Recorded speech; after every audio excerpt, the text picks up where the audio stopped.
One of the questions that has come across my desk many times is, why is DORA such a good assessment for secondary students?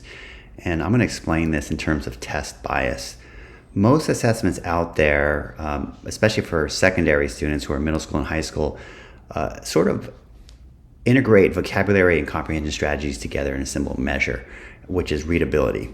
Now, the problem with that is that a lot of students in secondary may have had time to become good readers. They've learned how to decode, they know how to read complicated sentence structures. But what happens is, very often, is academic vocabulary does not go up.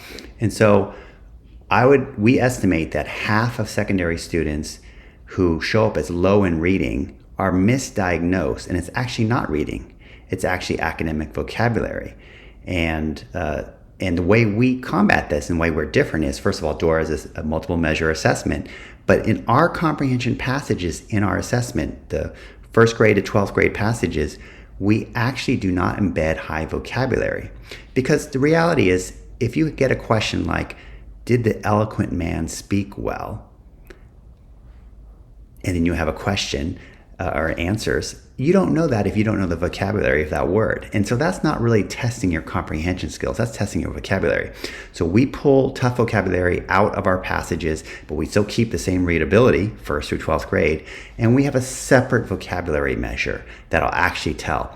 And I don't know of any other assessment that does this. So it's a very unique assessment. And again, we do this because we want to answer why. Why is this student struggling, or why are they doing well? And only by being very objective in designing each of your subtests and your assessments will this happen. And of course, we designed our assessments as would a reading specialist assess a student. They would want to know these questions objectively to be able to control for biases.